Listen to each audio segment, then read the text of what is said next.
I started talking about path dependence, and abruptly ended, uh, went in a sort of hasty manner in the path dependence. So we've discussed causal mechanisms, right? We have some ideas about why you need mechanisms, and you'll see that mechanisms are connected with paths. So causal mechanism or mechanisms is sort of more a topic of social science, of social philosophy. People like Jan Elster have talked about it, who's a social philosopher. And path dependence is something that people who concern themselves more with, let's say, how to run a research design talk about. I'll sort of just get back to path dependence today. And I will actually deliberate in this lecture more path dependence and critical junctures, because these are all a part of the research design. And then the research design itself is basically everything that you need to have the research project going as a thesis, which means that you need to puzzle, you need to either puzzle or you may confirm some theory. But in order to do that, you have to select your cases. You can use the method of difference or the method of agreement.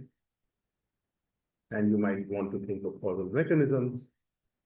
And especially if you're thinking of causal mechanisms and if you're really looking at historical paths, then your research design might be slightly different from just looking at an event.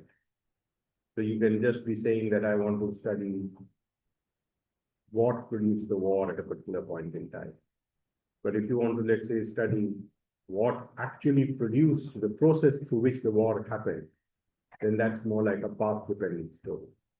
Or you want to say that I want to study ethnic conflict, you just look at different places where riots are taking place in India or in Pakistan.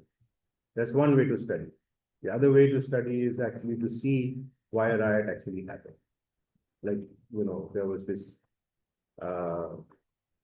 this problem in the Bondi Beach, right? In Australia, there was killings of Jewish people during Hanukkah. And one of the ways of looking at the problem is that who was the perpetrator? They're saying that it was a father and a son from Pakistan. You can just say, who was the perpetrator? What was the group that person was connected with?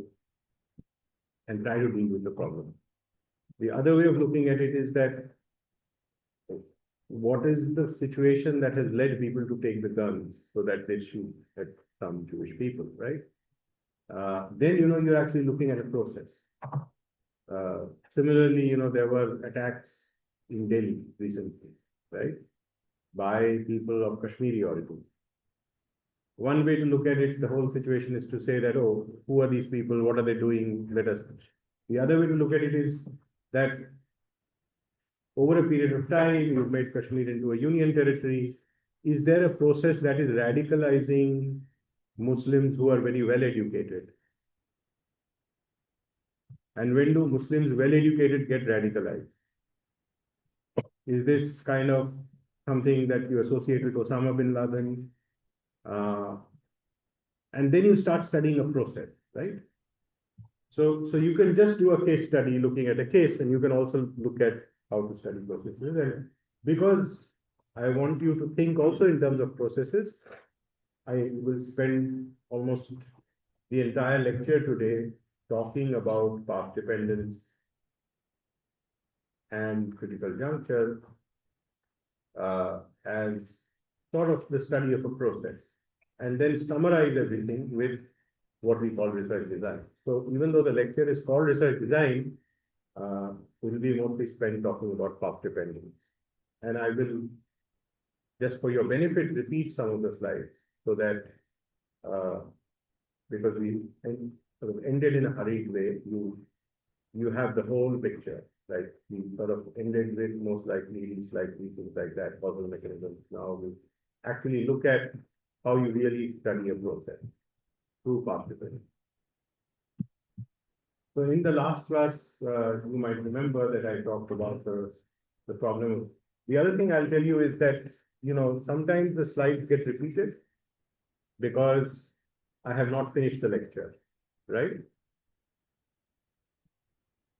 Go to the slides of the next lecture rather than when the same slides get repeated, look at the more recent slides in the next lecture with notes pages, because every time I give a lecture, I look at the slides and I make some changes. So if the same slide has gotten repeated because I did not complete the lecture, look at the latest slide and not this is number one. And number two is that for those of you who are both in the Vorlesung as well as in the seminar on historical institutionalism, I will request you to, you will find that the topics are very similar. And Abhigyan, the seminar is being handled by Anushka, right? So we will have to alert Anushka, or if you can, just so that the latest readings we decide here actually gets into the into the movie seminar. Because again, just like the slides keep changing, the reading also keep changing. So if you have the same topic in the Vorlesung and in the seminar, you will be best off by looking at the readings in the Vorlesung, because Vorlesung is something that I teach on a daily basis. And I've requested my RAs to also update it, but there can always be some sort of mistakes. So the question of institutional change, this is a very important issue. And the way to understand it is that a lot of conventional social science, which is social structural, which could be game theoretic, is actually talking about stability, not change. So, a whole lot of, let's say, why is American politics so confused about Donald Trump? Because the entire system of checks and balances was supposed to produce a certain kind of order. And it seems that institutions are moving away from that kind of order, right? That's really puzzling. That's really very demanding for social science. I mean, nobody really has a good theory about why American politics has become. People like Stephen Levitsky at Harvard are now writing about it. There is a book called The Tyranny of the Minority, which has been published, I think, 1 or 2 years ago. There's a lot of writing, but people are still trying to understand. That's because American politics has been understood as a stable politics which has a certain constitutional frame. And now Mr. Donald Trump is, through his executive orders, moving out of that. I mean, yesterday or day before yesterday, Mr. Met said that, we can't depend on the United States anymore. I mean, this is a historic statement. I mean, in terms of institutionalization of the transatlantic relations, there was the North American Treaty Organization, there was European, German cooperation, and now, all of that. I'm just saying from an IR perspective, but from a domestic politics perspective, the way in which, he's looking at H-1B visas, the manner in which he is dealing with minorities, all this is very troubling for the Democratic Party. And often people are saying that he's even not agreeing to court pronouncements, like he's even disregarding court pronouncements. Now, when you get into that situation, then you have to understand that there is a certain institutional frame that is understood as democratic liberal, and that is changing towards an illiberal frame of majoritarianism and autocratization, right? Now, these kinds of things are not very well understood. Now, maybe you can understand the Chinese system much better within an illiberal frame, because that is the frame within which you understand China's institution. So tomorrow, if China becomes democratic, that will be very difficult to understand. Similarly, in the case of India, you have a situation where, like in the Donald Trump situation, you have a constitution, right? And the constitution is supposed to guarantee certain liberal democratic values. And people think that they are increasingly being challenged. And that poses a puzzle. Like, why do people shout at the Citizenship Amendment Act? Because they think that for the first time, in a legal sense, Muslims have been targeted as second-class citizens. Maybe in the practice of democracy it was happening, even before the Citizenship Amendment Act, but with the Citizenship Amendment Act, so a lot of people challenge the constitutionality of that act. Tomorrow, if let's say elections become less respectable in India, that will be a huge institution. Right now, there is a debate. A lot of people think that they're compromised. And some people like me think that even though they are compromised, they are not compromised enough that, opposition parties cannot win elections. But tomorrow, let's say there is a general consensus that elections are majorly compromised. That would be a movement away from. Now, if you're looking at Singapore, you will not be surprised. Why? Because Singapore has had only one party since its inception. It's like if Jawaharlal Nehru's Indian National Congress had never lost election. They're comparable leaders. In the 1960s, Lee Kuan Yew came to power. There is some form of democracy in Singapore. But how can it be that the ruling party never loses election? So that's why a lot of people have called Singapore an illiberal democracy. In the case of India, also, Jawaharlal Nehru won all the elections until he was alive, except some by-elections that he lost.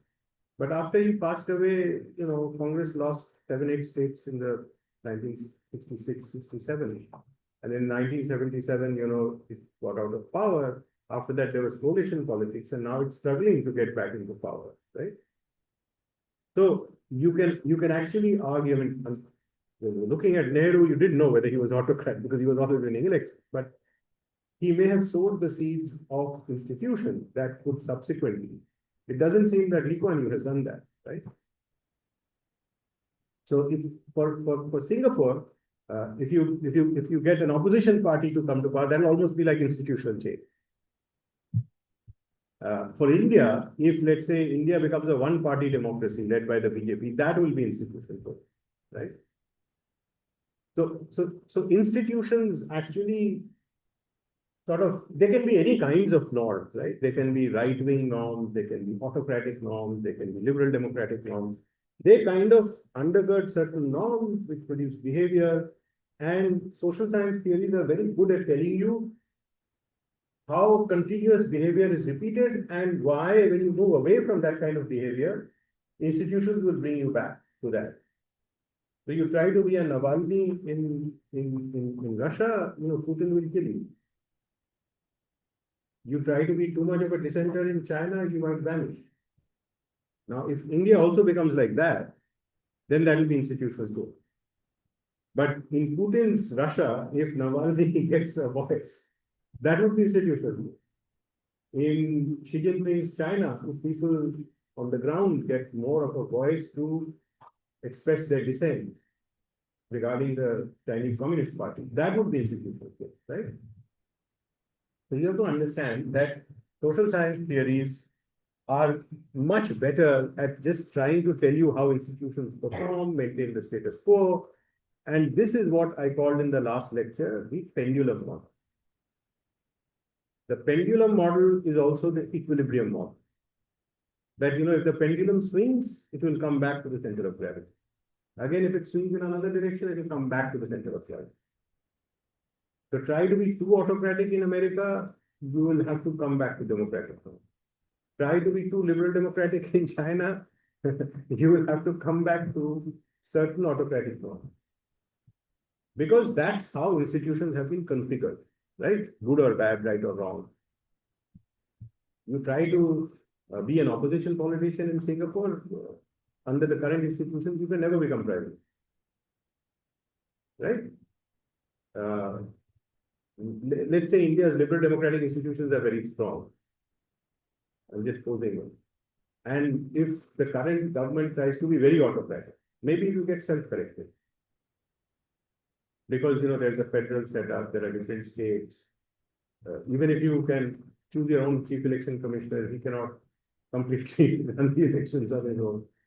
There's a huge bureaucracy, there are different groups, there are checks and balances, right? So then it will, Mrs. Indira Gandhi tried to perform autocracy, but then when elections were conducted in 1977, she lost election.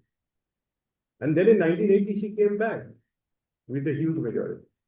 Then when she was assassinated, her son Rajiv Gandhi got an even more popular mandate.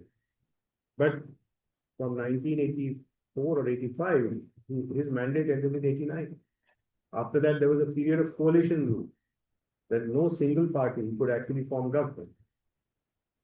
So all of that, people argued, was the consolidation of liberal institutions and the consolidate. People call it India's democratic upsurge, right? So, I mean, I'm spending a lot of time about on this because you will not understand this by reading any book.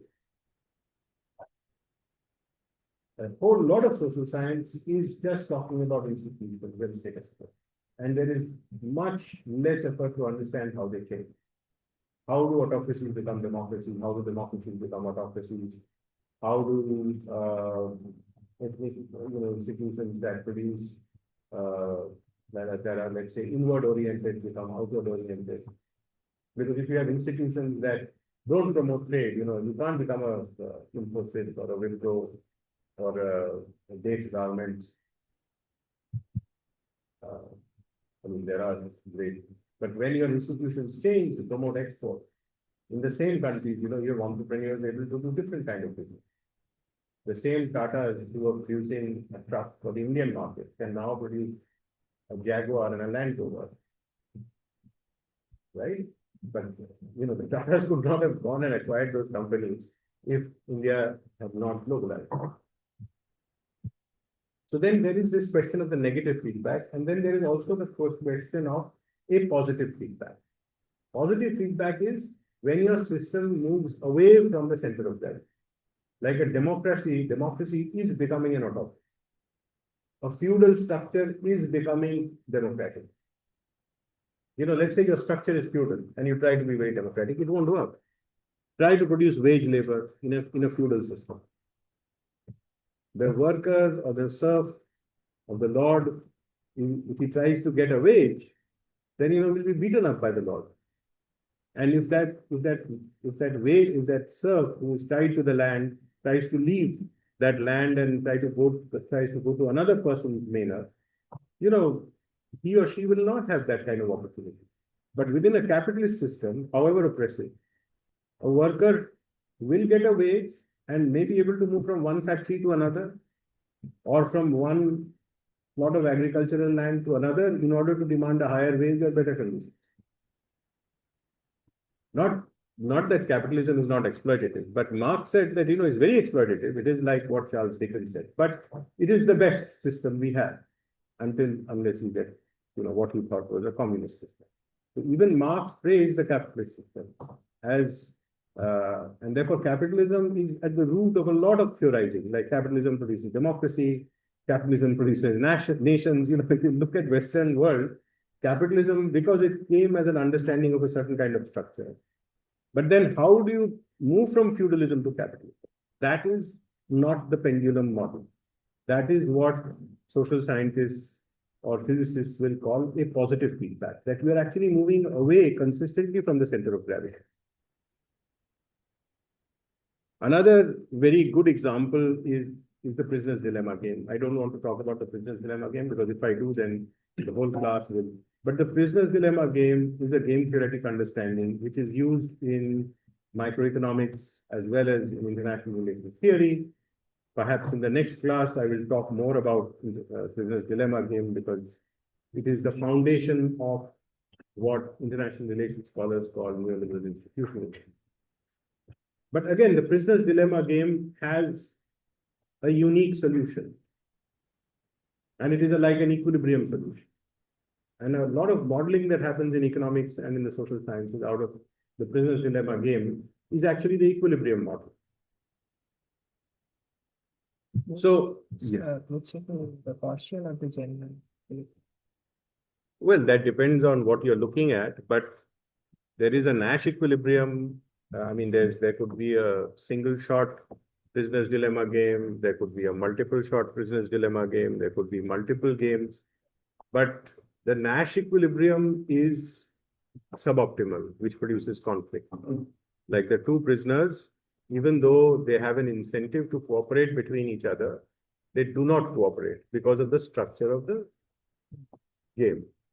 which, which if you come to my next class, I will make you understand, because I don't think we have the time. You can read the Prisoner's Dilemma game. I have some notes on the Prisoner's Dilemma game. I can put it up on Moodle. But the larger point I'm trying to make is that the Prisoner's Dilemma game, as it has been used in game theory, is again belongs to the equilibrium model. It doesn't belong to and the equilibrium model is a negative feedback model, that you will move the center of gravity. Of course, there are people like Robert Axelrod who have actually argued how prisoners can actually cooperate. That's a topic I will take up in the next progression on international relations.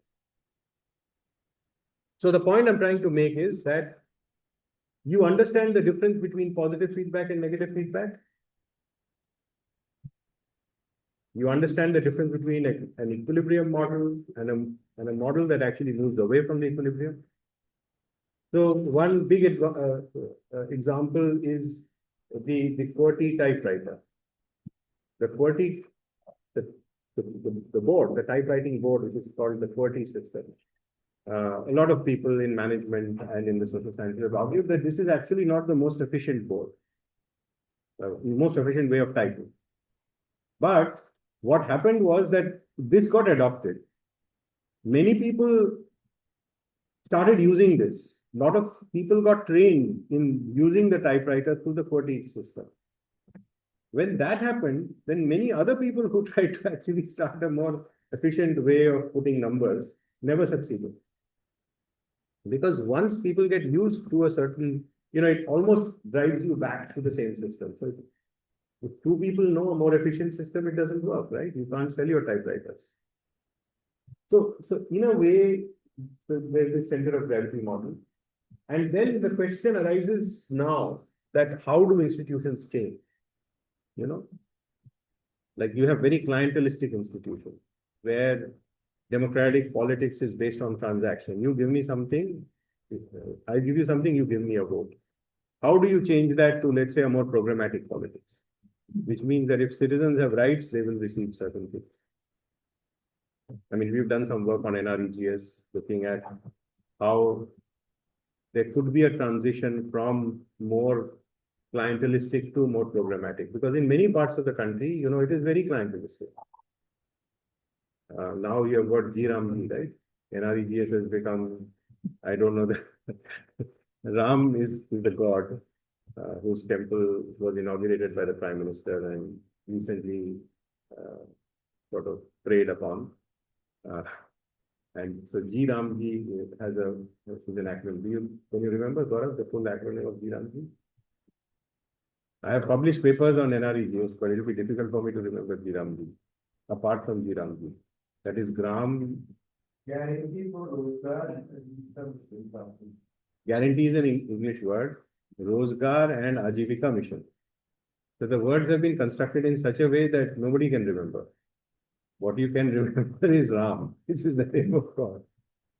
And guarantee for Rozgar and Ajivika Mission. So, and then guarantee and Gramin. So you see, G is a way to respect, right? So what they've done is they put one G in front of before Ram, one G. So, G, Ram, G. Right? This is genius, absolutely. So, and before that, there's a name called Viksit Bharat. Viksit Bharat means, developed India, right? So it's Viksit Bharat, G Ramji. Now the situation is that this is actually an equilibrium model. Because when the Prime Minister came to power, he said, he's like a neoliberal kind of guy, or thought he was. That now what has happened is, one of the real problems that India faces is unemployment. So he had said, this is all leftist Jholawala economics. Jholawalas are people, who carry these very awkward-looking, bags in India or in Pakistan. So, this is Jholawala economics. I will come. You will not need all these kinds of guarantees. Now, he has twisted 360 degrees because unemployment is a very big problem. So he's trying to work with a national rural employment guarantee scheme which was so successful overall that there are articles in American Economic Review, there are articles in the American Political Science Review. I mean, this is an Indian experiment. I mean, we've published on why it succeeded in Andhra Pradesh and failed in West Bengal. But but now the Prime Minister has gone back. This is the equilibrium model. He thought that he will have such neoliberal economics that you won't need social security measures like the national rural. And now he also wants to own it. So he has changed the name. And I mean, one has to understand what changes he has made. But basically, it's the same program with some changes. But he wants to own it by making some changes in the articles and by giving it a different name. But his entire attempt to move away from producing state-driven welfare towards more market-driven has completely backfired because there's just a lot of unemployment and his neoliberal economics has not succeeded. So you understand the difference. Now the question is that these changes that take place, which are very significant, which would be what I was calling increasing returns to scale or positive feedback. That means, the system is moving away from equilibrium. They could be driven by a number of factors. I mean, so for example, these factors can be both endogenous to the system as well as exogenous to the system, and try to understand the difference between endogenous and exogenous scale, right? So let us say if you argue that India's liberal institutions have come from British colonialism, suppose you make that argument, then it is an exogenous impact. That means something outside the system, which was Britain, entered India as a colonial power and completely transformed its institutions. But if you argue that to a much greater extent, these institutions actually portray India's history and culture, which is multicultural, which is syncretic. After all, you've got a federal system. India's secularism is not like French secularism. It is not the relationship, differentiation between the church and the state. It is respect for all religions. So in Germany, you only have Christian holidays, but in India, you have Hindu holidays, you have Muslim holidays. I think Buddhist holiday, Buddha Purnima is also a holiday. You at least on paper, and when your practice of secularism is much on paper, there are holidays that respect all the major religions, and there are debates about whether the same should be in reservations for jobs and things like that. In different states, they are performed in different ways. But the way in which you understand the Constitution is that Indian secularism is not like French secularism. I'm not exactly sure what British secularism is.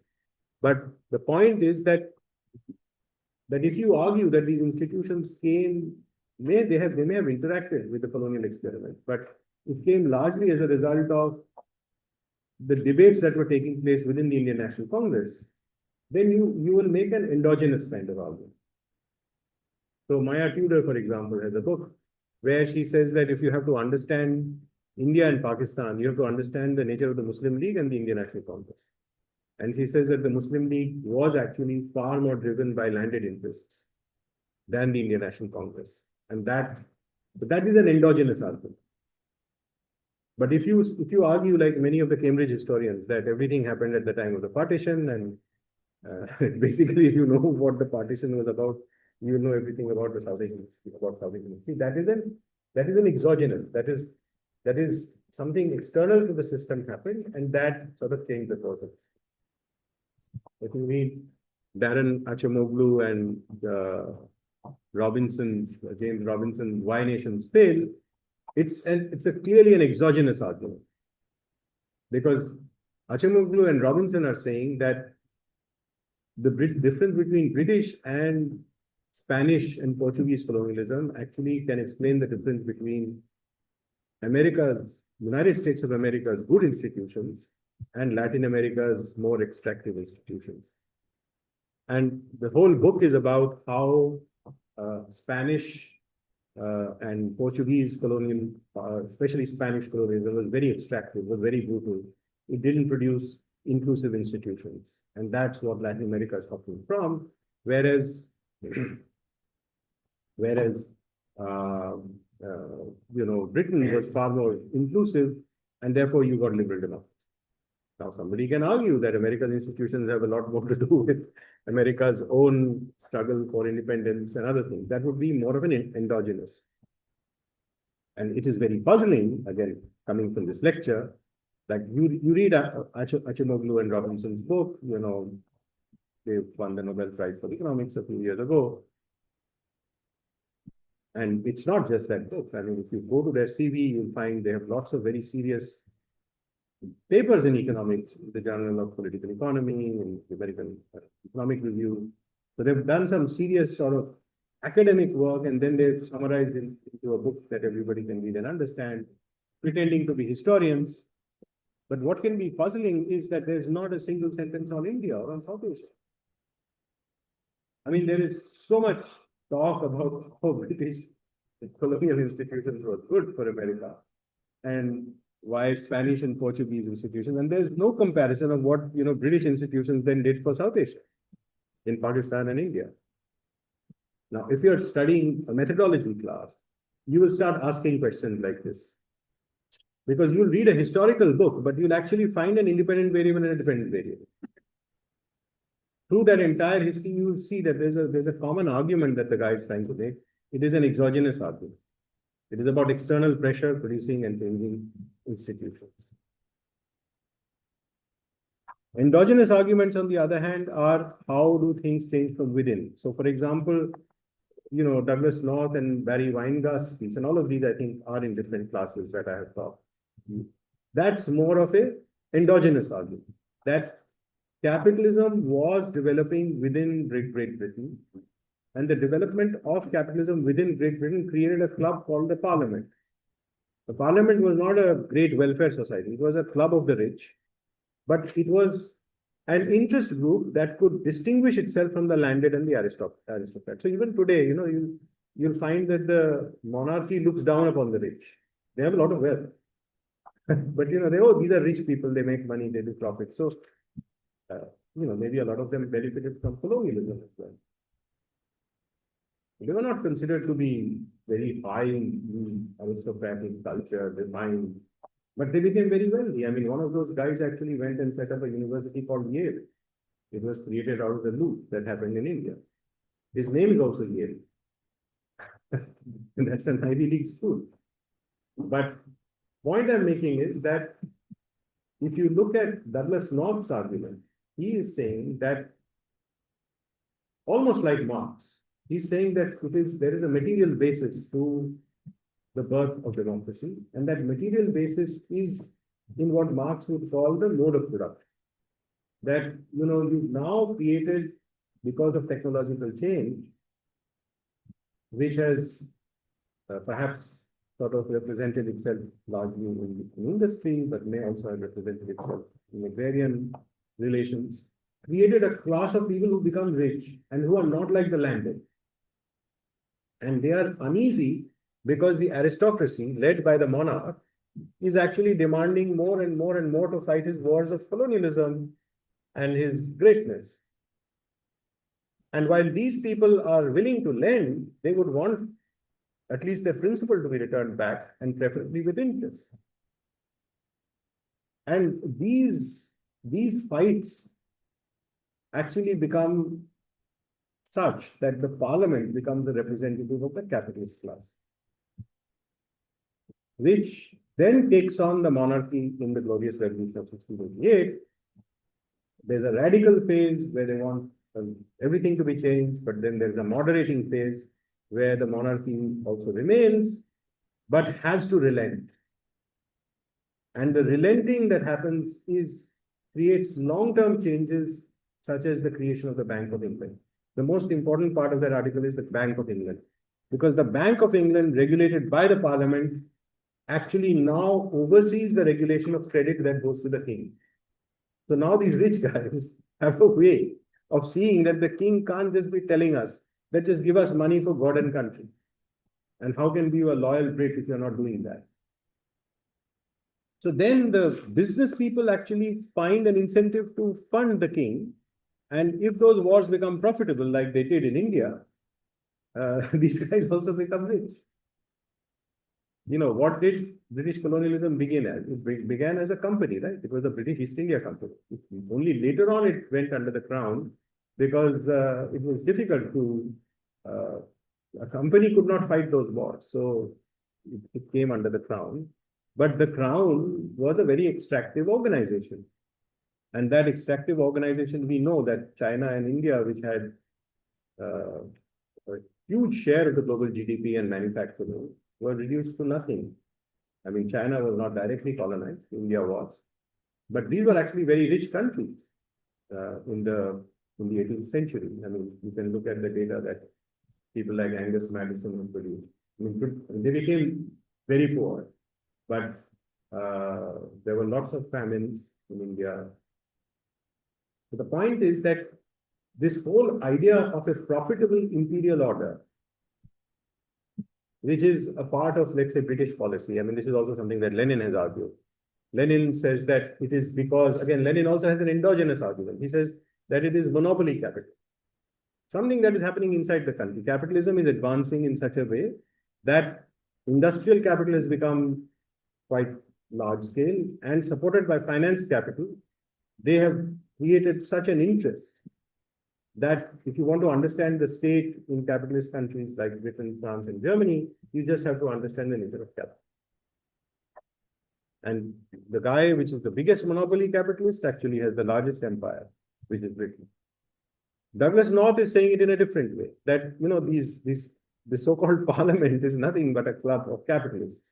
And these guys, because of changes, so now you find that these are materialistic arguments, which are of an endogenous nature. You know, nobody had to come from outside in Britain to make it an imperial power. Or nobody had to come from outside in Britain for the British system to change more in favor of making the parliament stronger in relation to the aristocracy. But these are all examples of what we can call a positive feedback. It's not the equilibrium model. It's difficult. So you actually get a revolution. But the revolution is not inspired by some, it's not like, you know, Putin will argue that Europe is helping, you know, Ukraine to survive. Of course, that is not what Zelensky will argue. These are all internally driven processes which produce social change. And that is the nature of endogenous social change. So you get an understanding of why paths are important, right? And how you can think differently about paths. So now let me talk about this particular slide, which is from the Thelen and Mahoney piece, which actually does a typology of paths. And the whole idea is, how do you change institutions and law through different kinds of processes? So 4 different kinds of processes are shown: layering, drift, displacement, and conversion.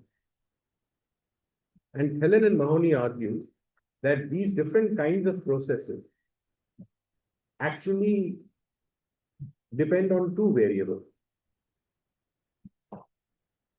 One variable is the characteristic of the targeted institution. Like if you're looking at a law and you want to change it, how much discretion do you have within that law? Like if you have a lot of discretion, then you need not change it. You just interpret it differently. If you have a high level of discretion, if you have a high level of discretion, then you don't need to change it. If you have a low level of discretion, then in order to change behavior, you have to change the law. Right? And I'll give you examples from the Indian case, which we published in Pacific Affairs, but more sort of updated. And then, so one is the question is the characteristic of the targeted institution, that With high level of discretion, you can change behavior without changing the institution or the law. With low level of discretion, you will have to change the law. But then the political context is also important, especially in relatively democratic societies, but even in autocratic societies, I'm sure there are checks and balances that are internal to the system. What is the veto possibility? Like, I want to change the law, right? I want to control media in India. Now, if I don't need to change any law, and I just allow my friends to own all the major media houses and speak my voice, that would be the best, right? I mean, as it has happened in the case of India, NDTV, which was a relatively critical organization, was taken over by a man called Gautam Adani, who is considered to be the closest businessman to the Prime Minister of India today. Now, how did this happen?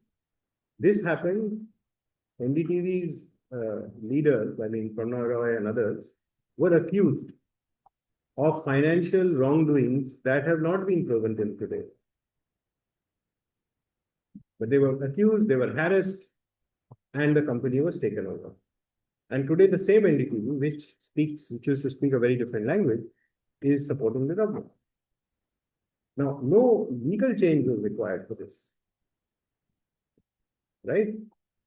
So there was enough ambiguity in the law to actually change corporate structures. Now, let us say Mr. Modi had said that he will put restrictions on what can be transmitted in the broadcast media. That would have been politically very difficult to take on. So what Helen and Mahoney are saying is that you can do a lot of things if you have discretion.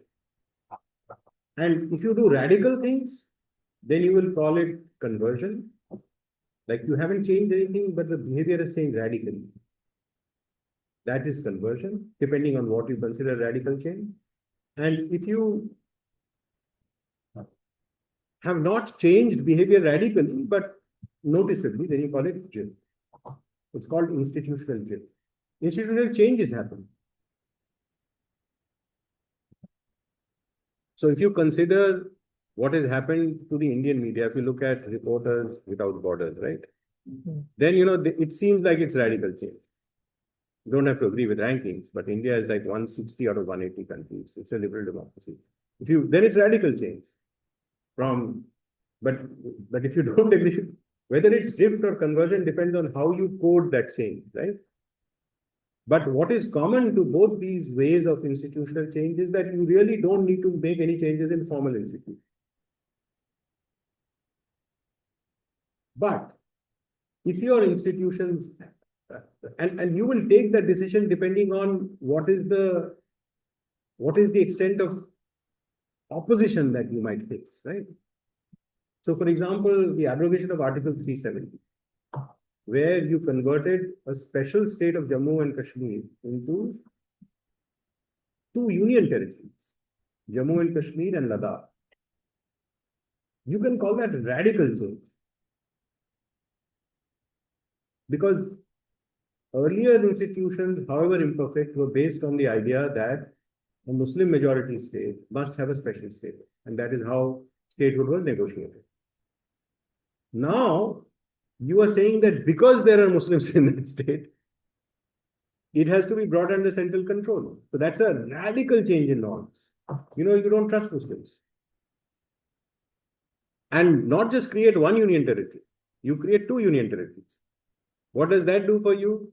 In Jammu and Kashmir, you get relatively more Hindus because Jammu is majority Hindu and Kashmir is majority. And you can gerrymander constituencies in such a way that the Muslim majority can be kind of dealt with. In Ladakh also, there's a majority Buddhist population, but there is a large Muslim minority. Here you separate them and bring them under union rule. Now, when this happened, people in Ladakh were very happy because they didn't want to be under Srinagar. Today, Ladakh's leader is sitting in Jodhpur jail because they now feel that the kind of autonomy that had been promised to them They thought that Union Territory would still get them authority because it's a tribal state and tribal people have rights. That's a separate story. How much political resistance there is, right? But when the act was enacted, there was no political resistance because, of course, Muslims in Kashmir didn't feel happy, but the rest of the country didn't care. So when your veto possibility is weak, so if you look at the debates in the parliament, very few major parties, I don't even know what the Congress said at that time. More or less, I mean, people shed a crocodile tear or two, but nobody said much. But when the veto possibility was weak, the government actually produced a major change in the legal setup, which is abrogation of Article 370.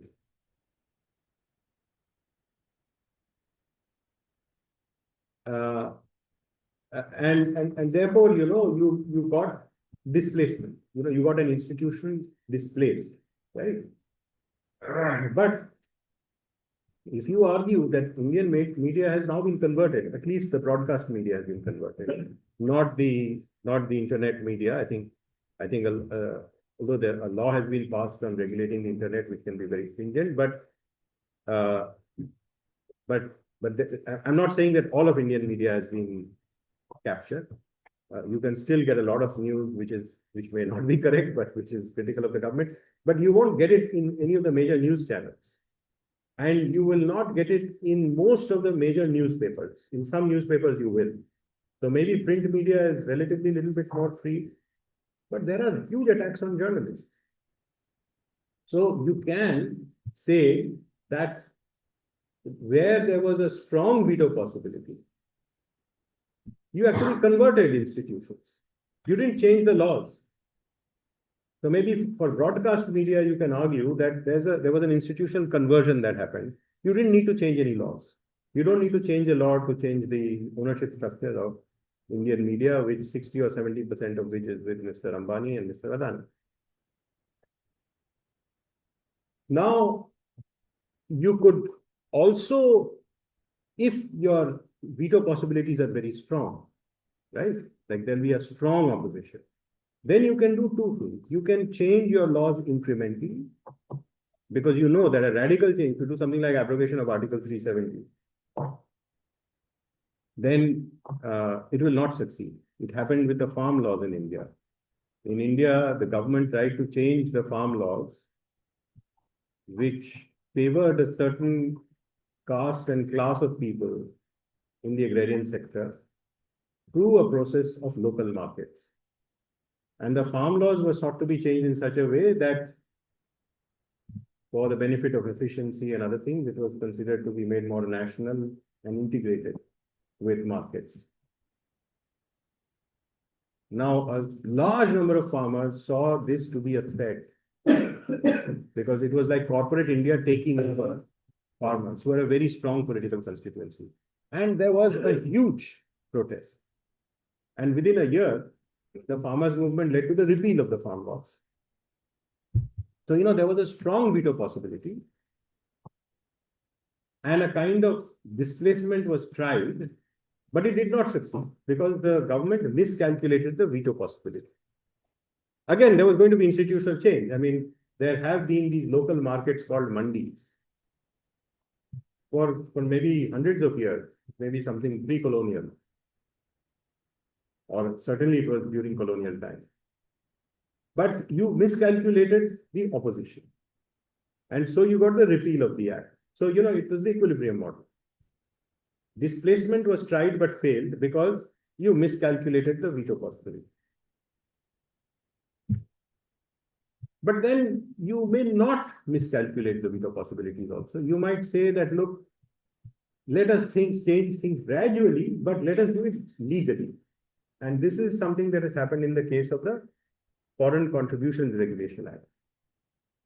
The Foreign Contributions Regulation Act of India was amended in 2010 in many ways, which were quite radical during the period of the Indian National Congress rule. But what did the BJP government do? If you look at the number of civil society organizations that lost their ability to draw funding from foreign organizations, during the period of the United Progressive Alliance government led by the Indian National Congress between 2010 and 2014, they were between 4,000 to 5,000. It's an attack. And this act was amended in 2020. Between 2014 and 2019, the number of civil society organizations that lost the ability to sort of use foreign funding was between 17,000 and 18,000. Now, this is what you will actually call layering. You can call institutional drift, which is that no laws have been changed, but you've just interpreted it much more aggressive. So, for example, in the past, many civil society organizations which were taking time to file their tax returns, like I do, would not lose their FCRA ability. There were small rules, like even in Germany, now under financial crisis, at the airport, they're becoming far more stingy about whether you're carrying more than 450 euros worth of things. Earlier, people used to just walk in because the German government wants to raise a lot of revenue. There's a financial crisis. So the laws were there, but then they were not being applied in that way. Similarly, there were certain laws governing Indian civil society organizations, but they were so aggressively employed that so between 17 and 18,000 CSOs lost their ability. So you didn't have to change any law, but you now created almost a kind of a norm change that, it's civil society organizations that are working for the rights of Muslims and other things which are endangered. But then in 2020, they changed the law. Now that's what you will call layering. I'm saying within one example, I'm explaining to you both drift and layering. In 2020, what they did was they didn't change it radically, but they changed it incrementally. A lot of the major elements with which they could fire 17, 18,000 CSOs were already present in the 2010 law. But they did things that you have to note. They said that from now on, earlier there was the rule that one civil society organization which has an FCRA permission and another civil society organization which has an FCRA permission, they can lend to each other. So let's say you are a big organization like Oxfam. You know how to get funds from abroad, but you don't know how to work at the grassroots level. So you can give 500,000 rupees to some small organization. And in this way, you might be looking at a huge portfolio, but your capacity is much more to mobilize smaller civil society organizations, give them infrastructure. Now they said that you can't do this. Firstly, they've taken away a lot of small organizations have been deprived. And then they've said there's, one FCRA organization cannot lend to another. So what that does is a lot of small organizations either will go bust or they will have to become a part of a bigger organization. This is one. The second thing they did was that they said all the FCRA accounts in the country have to be in the Parliament Street State Bank of India. The State Bank of India, today we have global banking and everything, is a very large, well-spread bank. It's sort of the national sort of bank. And it has a wide coverage, and especially for people working in remote areas and rural areas, it's a great benefit. But if you are handling foreign money, all of that has to be handled from the Parliament Street branch. Parliament Street is where the Parliament of India is. So you make it very difficult to operate your FCRA accounts. And thirdly, they argued that earlier you could use 50% of this money that came from abroad for administrative purposes. Now that amount became 20%, which means that you can't do advocacy work. If you got money for making toilets, just make toilets. You can't do any research, you can't do any advocacy. So Now, if you compare the 2010 law with the 2020 law, you can say that it is not like a radical change like the farm law. It is not a radical change like the abrogation of Article 370. It is probably an incremental change. You know, earlier there was a 50% limit, now they made it a 20% limit. They kind of, you could use State Bank of India, now they made it parliamentary. So that is a kind of a layering kind of an action that you're not doing what you did with the media, that you change the behavior without changing the law. Here you change the law. You didn't change it like abrogation of Article 370, but you changed it. And you changed it enough for people to understand that it has changed. But that change may not have by itself produced a lot of sort of attacks on civil society, because a lot of the attacks happened even before the change took place. So that was drift. Do you get a picture of these different types of pathways? The reason why I'm giving this as an example is for you to understand that paths can embody processes. And we are actually giving you a causal mechanism for 4% path. This is just for you to understand. I'm not saying that you have to agree with this or that this is the only thing that will be useful for your research. I'm not saying that. I'm just trying to make the intellectual point that sometimes you have to understand processes. And processes can also have causal mechanisms. So the layering mechanism will be different from the drift mechanism, will be different from the displacement mechanism, will be different from the conversion mechanism. And what Helen and Mahoney have done is have actually produced a neat two-variable dichotomous situation. That's the reason why I'm telling you the Helen and Mahoney typology, because it's a good way of understanding path dependence. In this particular case, I think these paths are probably completely endogenously defined, not exogenously defined. Any questions? Now I'll talk about another path, which you can call the tipping point. It is something that I've used in my work on India's globalization.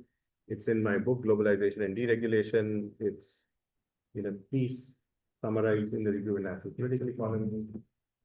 Few scholars in political science have used it, but one example could well be the classic work of Peter Hall, which is also, I'm sure, in some of your readings. So what is a tipping point? A tipping point is, again, another kind of a causal mechanism or a path. And the tipping point path suggests that sometimes, largely because of endogenous reasons, you know, you can find a change in the causal variables. Like what is actually going to produce change can keep changing. And you don't see any change in the outcome, or you don't see any substantial change in the outcome. But suddenly something happens that looks like an earthquake. That is when a system tips. And the analogy is that of water boiling at 100 degrees centigrade. So water can boil, you can heat water from 0 to 99. It still remains in liquid state. Not that nothing is happening to molecules, but you don't see any drastic change. But at 100 degrees centigrade, it begins to boil, which means there's a change in the state of nature from liquid to gas. Now, if you want to understand why it has begun to boil, you have to understand how heat was applied over a period of time. So you have to understand the gradual nature of change in order for you to understand. A lot of people say that earthquakes are also like that. You know, tectonic shifts are happening within the surface of the earth slowly and surely for a long time. And then, you know, two different parts of the earth's crust meet, and then you get the Himalayas. So the Himalayas, or let's say the way in which continents have drifted, was not something that happened on the day when, you know, you got a major, not an earthquake, but the creation of a mountain range. But it is as a result of processes that ultimately landed in that situation at a time when the system tipped. So tipping arguments have a lot to say about how a system kind of evolves gradually over a period of time to reach a threshold. And when it reaches that threshold, you will see major change. It's like saying that, Douglas North's story about the Glorious Revolution could also be a tipping story. That the capitalist class had to grow in power more and more and more and more. It was happening gradually. But when it reached a certain scale, that's when they could actually take on the monarchy. And you get the Glorious Revolution. Similarly, Peter Hall, in his work about the transition from Keynesian monetary policies in Britain to monetarist or more neoliberal policies in Britain, actually makes a similar kind of argument. And he argues that in the beginning, in the 1970s, in the beginning of the 1970s, 1960s, Keynesian policies were very, very influential. Keynesian economic policies depended on overspending. Keynes had said that markets fail, and because markets fail, states will sometimes have to overspend, create employment. So Keynes was against fiscal barriers, balanced budgets, and things like that. Now, in the early 1970s, argues Peter Hall, Britain was faced with this situation of stagflation, that economic stagnation and low levels of economic growth, which led to changes in the British technocratic bureaucracy way of thinking, that they started to question the sanctity of the policies which were inspired by John Maynard Keynes. And in the first stage, he argues that there were first-order changes of adjustment in settings. So what did they do? They did not change institutions. They changed fiscal targets, they changed the interest rate, and they changed the tax rate. So maybe what they did was that they tried to move more in the direction of a balanced budget without changing any particular institution, but maybe just making changes to sort of what should be the level of the fiscal deficit. Maybe it would tell its public sector organizations not to run large losses. Maybe it would say that the fiscal deficit of a certain kind should not be more than 6 or 7 percentage points of GDP, things like that. Then at the second order level, he says, he argues that there were certain cash limits and much more stringent limits on expenditure control. So the whole idea is that you are moving away from institutions that argue that over expenditure is good, that government should spend, to an idea that over expenditure, government expenditure is not a great thing, and that markets should work. If markets should work, you should balance your budget, and if the markets work, they will create employment. So why should the government interfere in an inefficient way? That is the monetarist neoliberal view. And then Peter Hall argues that after a lot of these things that happen, when Margaret Thatcher comes to power, you get a drastic change in institutions. It's a little bit like what Dr. Manmohan Singh did, or maybe even much more radical than that. A real attack on the public sector and a very largely market-driven neoliberal strategy. So Thatcher and Reagan actually became the flag bearers of what we now call neoliberalism. That much more faith in the markets, much less faith in the government. So you can argue that this was like a tipping, that one of the ways of reading Hall's piece could be a tipping model, that ideas had to accumulate over a period of time so that when Margaret Thatcher came, the system tipped in the direction of neoliberal economics. So this is another way of understanding a process. I have used a similar kind of way of understanding the Indian globalization strategy, which is in the book, but also summarized in a co-authored piece with Dr. Zarhani in the Global Public Policy and Management Journal and Governance Journal. But the main argument is that India too, kind of like the British transformed themselves from a Keynesian to a monetarist, India actually moved away from a closed economy, import substitution model, to a relatively open economy model. In the closed economy model, there were stringent controls on investment inside India. Foreign investment was almost not allowed. And basically, trade was not considered to be a vehicle of economic development. So India had very high tariffs, and it was not into export promotion. This was India until about 1975. The story is far more complicated, but up till about 1975, this is the story. And Mrs. Gandhi's India, which is from 1966 to 1975, that Mrs. Gandhi's India was even more illiberal in terms of economics than Jawaharlal Nehru.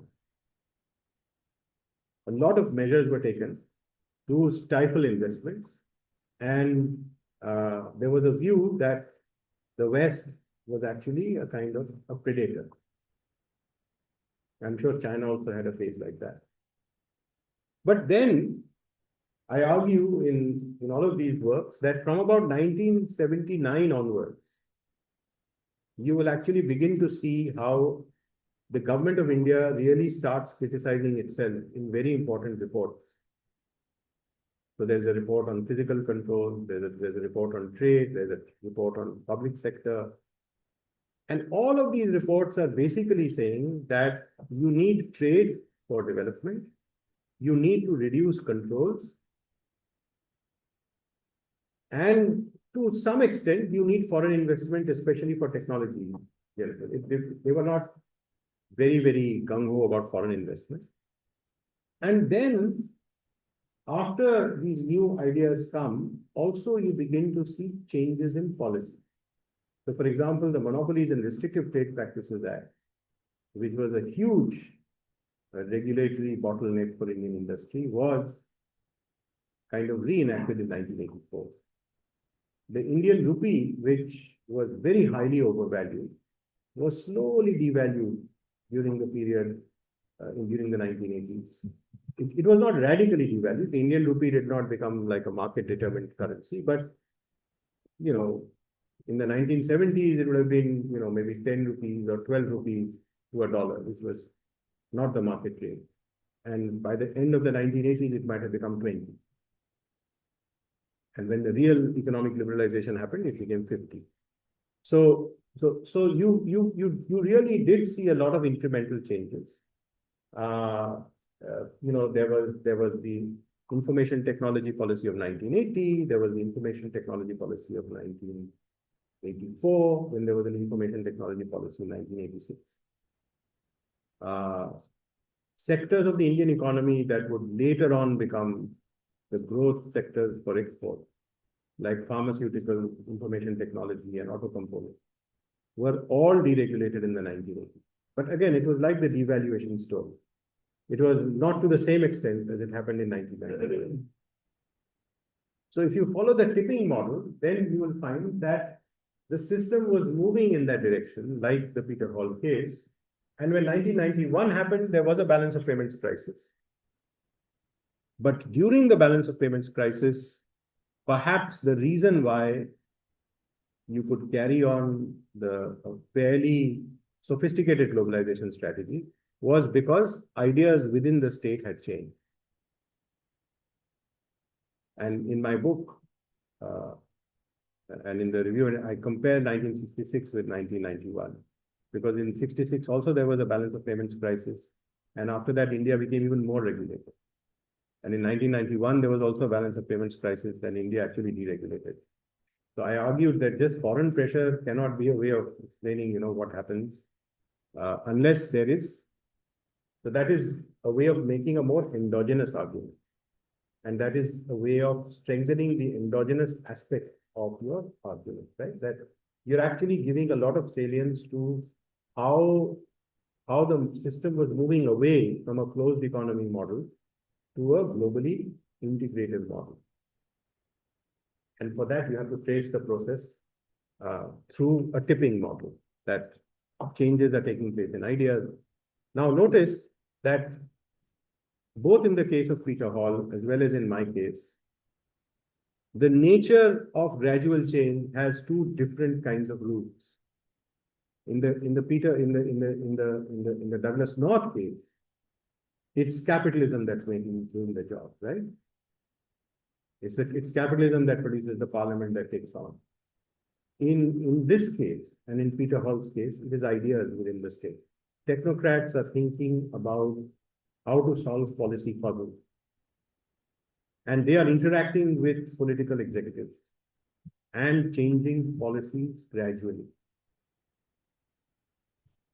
So it's not like when Margaret Thatcher produced neoliberal economics, there was some kind of a revolution that the British corporates wanted, or when India transformed its economy sometime in July of 1991, between the 3rd of July and the 24th of July. It was not as if the Indian business class was wanting it. In fact, in my book, I document how the Indian business class was scared. They were scared to compete with the global economy. Later on, they realized that it was beneficial, but the real action came from the state. It didn't come from the business class. Certainly, it didn't come from the labor class. Small-scale industry opposed reforms, and it was respected. So the point is that when you're looking at processes, you should also look at to what extent is it endogenous, to what extent is it exogenous, and to what extent is it driven by ideas, and to what extent is it driven by material factors. And, I think we have a lecture on ideas and materialism, right? So we will belabor this point, but I'm just sort of sowing the seeds of some thought. So now we've looked at some different kinds of processes and powers, right? Yeah. As is defined, there two distinct groups of regulation. Yeah. Yeah. So one could be driven more by ideas within the state. That's more like a Weberian argument. That technocrats think about solving puzzles. I mean, the British technocrats were actually unable to control stagflation. So for a long time, Keynesian policies were great. And Indian technocrats found that this closed economy model was not working because it produced low levels of economic growth, which famously was called the Hindu rate of growth, 3 to 4% when East Asia was growing at 10%, Southeast Asia was growing at 8%. And it was also not raising a lot of people out of poverty. So in that kind of argumentation, it is not so much class conflict or material factors driven by the rise of capitalism, which you can call a materialistic conception of history. Here it's much more ideational. How are, let's say, technocrats, bureaucrats within the state thinking about policy puzzles, and how are their political masters taking it? So the both have to, and this is a very tricky question in political science. How does powering combine with puzzling?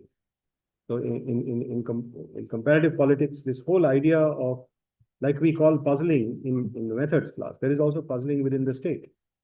You're not getting your economic growth, your balance of payments situation is very bad, you don't have foreign exchange to get your imports, you're running huge budget deficits. How do you get out of this problem? Like, there's a Great Depression. How do you deal with the Great Depression, right? So then you have to find ways of dealing with these things. So now let us get back to, let's say, a typology of trying to understand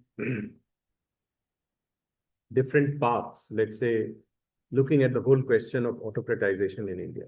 And this is amended from a piece that we published in Pacific Affairs. So now let's say we are looking at paths to autocratization, right? The government wants to autocratize I've called that competitive authoritarianism, which means that the state is not completely authoritarian. There are competitive elements. Uh, there can be a democratic, if the competitive elements of politics get consolidated, democracy can be consolidated. But if the competitive elements of institutions decline, then more autocratization can take place. It can move towards the one-party state. But in the competitive authoritarian milieu, we find that you actually have a situation where the incumbent is increasingly trying to make life easier for it by autocratizing institutions. And here is the typology of how autocratization of institutions happens, following the Thelen and Mahoney sort of way of thinking. So I've looked at a number of things that have happened in India, and I'm calling some of them drift, layering, and displacement. Some of these examples you already know because I used them for explaining in the previous slide. And I've just created a typology of two types of activity. One is those that attack pluralism within society and those that attack pluralism of checks and balances within the state. And this is not a comprehensive list. This is more like a list for you to understand a mechanism, right? So if you look at number one, then we are looking at FCRA as drift, which means what did the current government do with FCRA without changing the law? I've already spent a lot of time explaining that, right? So that is institutional drift. You don't need to change the law. You just interpret the law differently. And whereas those guys took off 4,500, you take off 17,000, 18,000. That makes you understand that what are the kinds of organizations we are attacking. And then you can come to an understanding of what kinds of behavior we like and we don't like. Similarly, curbing media. No laws have been changed, right? But today, broadcast media has totally fallen. I mean, if you look at, the way Indian media was looking at the Pahalgam attack, it was like almost like a mythology. Like it would seem like, Pakistan has been completely devastated in every sort of way. And that doesn't help India because, if your media is a little more balanced, it's not like the Indian armed forces didn't achieve anything. I think probably they would be much more credible if they acknowledge that the Pakistan Air Force drowned maybe 3 or 4 or 5 Rafale. I mean, one Rafale, for example, fell in Srinagar. Everybody in Srinagar has seen that. How does it help if the media doesn't pretend as if that Rafale has not fallen? So the question is that, no media outlet, I think no media outlet accepted that even one Rafale had fallen, but I know that at least one has fallen because my friends have seen it fall. I don't have 5 friends who have seen 5 Rafale fall, but that's what happens when you curb media, right? So if it was NDTV, let's say NDTV had not been taken over by the Adani group, perhaps you would have got 4 or 5 or 3 Rafale fall, and then people would have bought the stories of how the S-400s were very effective in reaching some Pakistani targets, how the Indian air defense system was quite effective in securing Indian cities, but not as effective as the media pointed it out to be. Because I know my friends in Srinagar tell me that, of course, nobody died, but there were so many drones that it was quite scary. The whole it was not as if, it was not like people in Delhi think, right?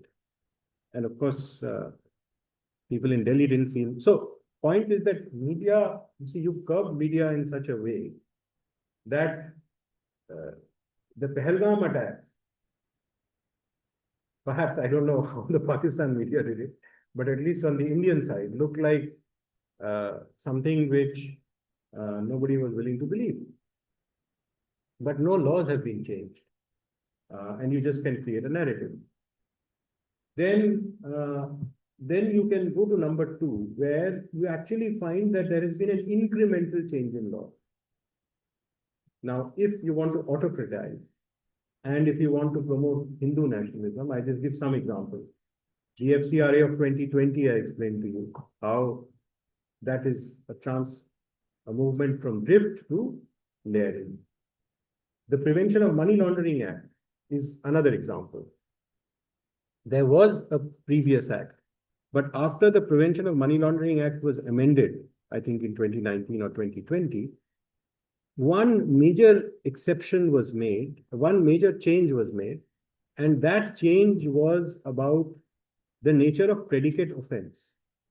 So in the past, the Prevention of Money Laundering Act was targeted just on business people and their shady deals. By making these changes in the law, it became possible for the government to target opposition politicians and civil society leaders much more easily. So again, it's not like suddenly the Prevention of Money Laundering Act has come. There was an act. But there was a clear change that made it much easier by defining predicate offense in a different way to target opposition politicians. And we know that this has happened. Lots of people have been attacked by the Enforcement Directorate of the Department of Revenue when they've joined the BJP. All their offenses have been neglected. The current Deputy Chief Minister of Karnataka was also attacked, but he didn't relent and he is still the Deputy Chief Minister of Karnataka. But this is a manner in which the incumbent actually tries to autocratize. There are people who were in the Trinamool Congress, which is the ruling party in the state of West Bengal, who were attacked, and then they joined the BJP, and now they will try to make the BJP win inside the state of West Bengal. So it's a clear movement in the direction of autocratization built on previous legislation. Again, the Unlawful Activities Prevention Act is a very similar act. It's an act which is getting amended. So it's not again something that has happened in 2019 or 2020. But again, a change was made where you now don't have to connect a terrorist to a group. So it makes it much easier for anybody to be branded as a terrorist. Any Indian citizen like me or somebody lands up in India and UAPA can be imposed. And there are many people who are languishing in prisons without any proof of their wrongdoing.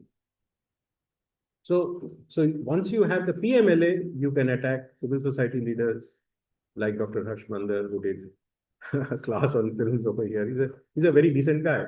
My friends in the Department of Revenue tell me that, I don't know why we are sent to look at the papers of these guys who are squeaky clean. I mean, there are so many people we know who are corrupt. The government is not asking us to go against them. But then you have the Citizenship Amendment Act. Again, the Citizenship Amendment Act is not a major change. I mean, there has always been a way or skepticism about Muslims getting citizenship in India. But what was de facto was not de jure.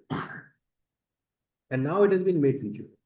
By saying that, if you're a Muslim wanting to become an Indian citizen, it will be more difficult than if you were, let's say, a Christian or a Parsi or a Sikh or a Jain, because the whole idea is that Muslims are basically in enemy countries and they might pollute with enemy people, and they really don't need shelter in India. Whereas Hindus, are kind of endangered in Pakistan, and then people have said, what about Boras? What about Ahmadiyas? There are a lot of people in Pakistan who are endangered. Then you can take them also. I'm just making, there are arguments and counter arguments. And then the choice of the Election Commission.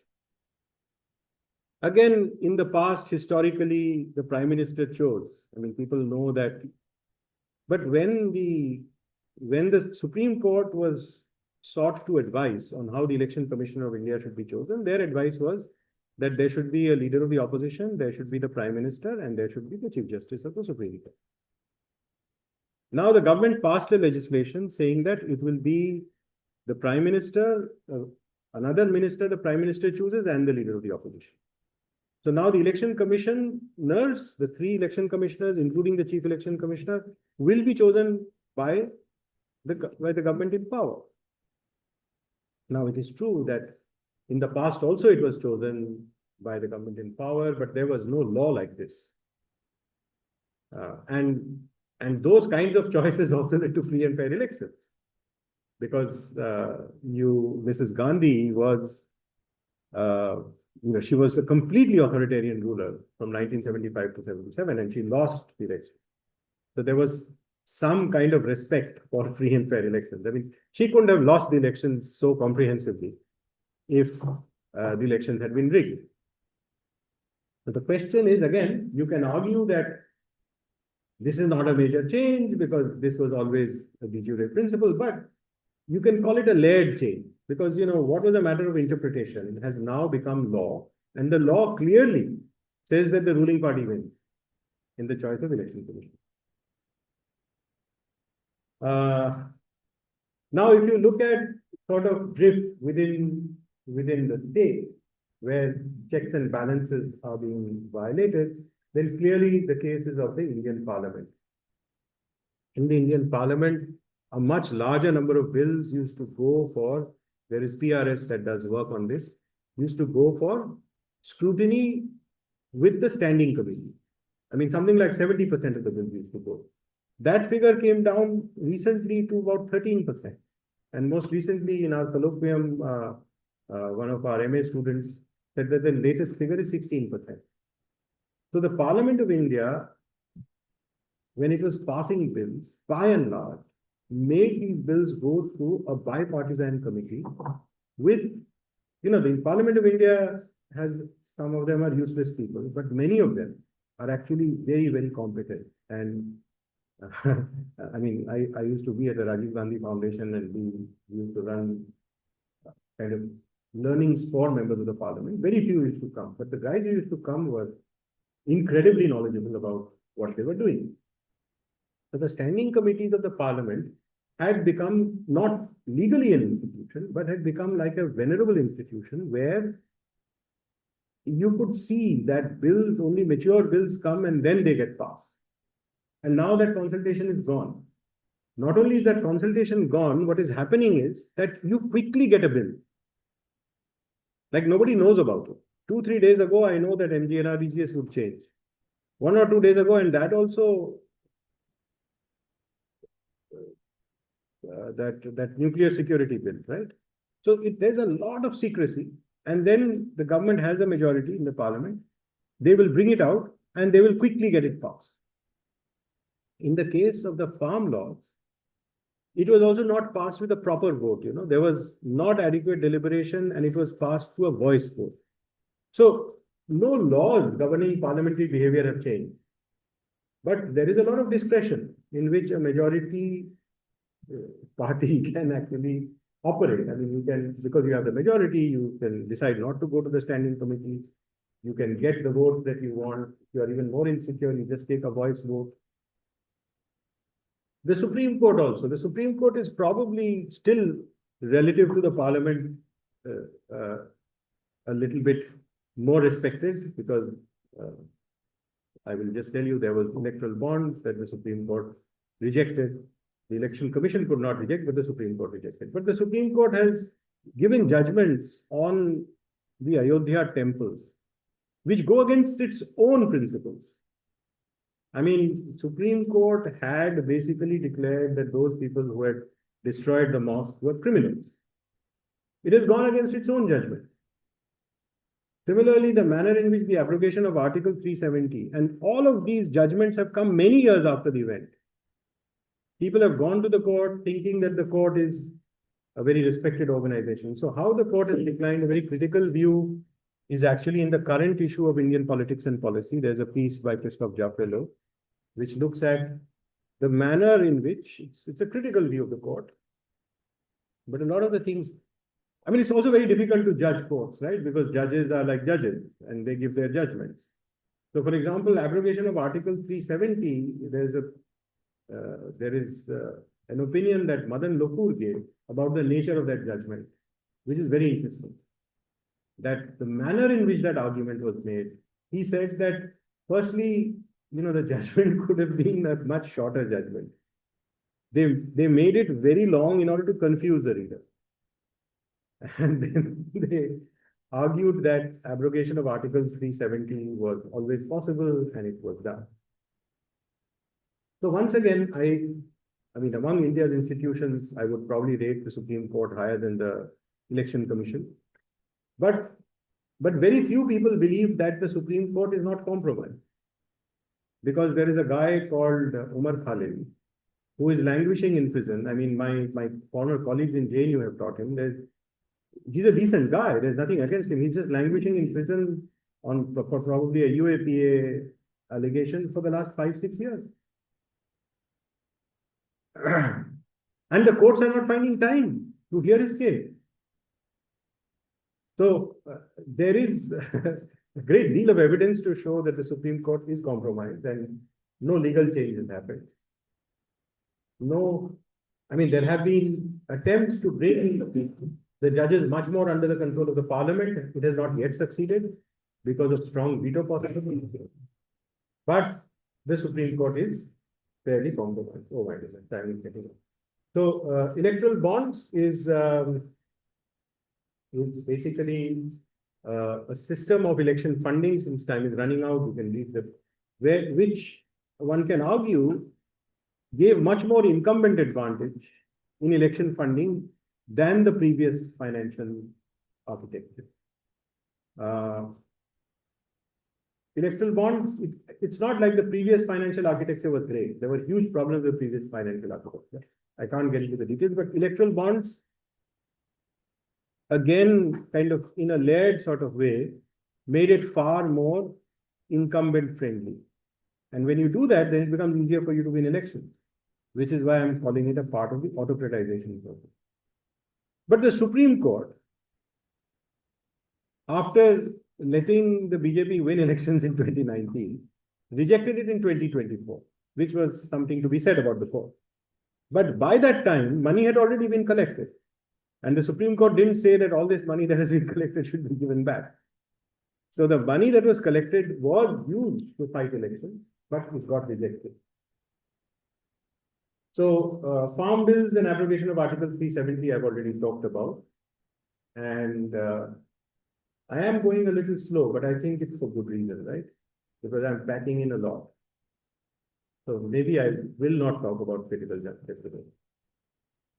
You think about this, I've talked about various ways of thinking about paths and causal mechanisms. Go back to the rudimentary understanding of causal mechanisms. And then we will do critical junctures, because critical junctures has to do with when can institutions change, when can openings happen. I mean, was 1991 a critical juncture? Because, there was, but I mean, it's a very important topic in understanding paths and path dependence. And then in the next class, we will summarize some of the learnings that we have had from about research design, and then we will move to other topics. Thank you very much.